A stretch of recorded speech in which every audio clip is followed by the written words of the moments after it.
السلام علیکم ورحمۃ اللہ وبرکاتہ۔ رمضان ٹرانسمیشن اسپیشل میں آپ کا خیر مقدم کرتا ہوں۔ آج کی حدیث میں ہے، نبی کریم صلی اللہ علیہ وسلم نے ارشاد فرمایا، جب بندہ صبح کو آنکھ کھولتا ہے تو دو فرشتے آسمانوں سے اترتے ہیں اور ایک فرشتہ اعلان کرتا ہے، یا اللہ جو تیرے نام پر مال خرچ کرے اس کے مال میں اضافہ عطا فرما، اور جو روک کر رکھے اس کے مال کو ہلاکت عطا فرما۔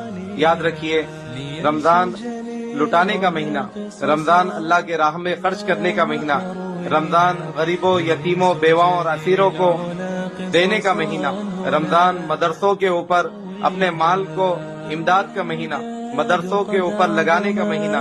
یاد رکھیے، مال کو خرچ کیجئے اور اپنے مال میں اضافہ کیجئے۔ رمضان 1 کے 70 ملیں گے اور یہ فائدے والا مہینہ ہے۔ اللہ ہم کو اس سے فائدہ اٹھانے کی توفیق نصیب فرمائے۔ السلام علیکم ورحمۃ اللہ۔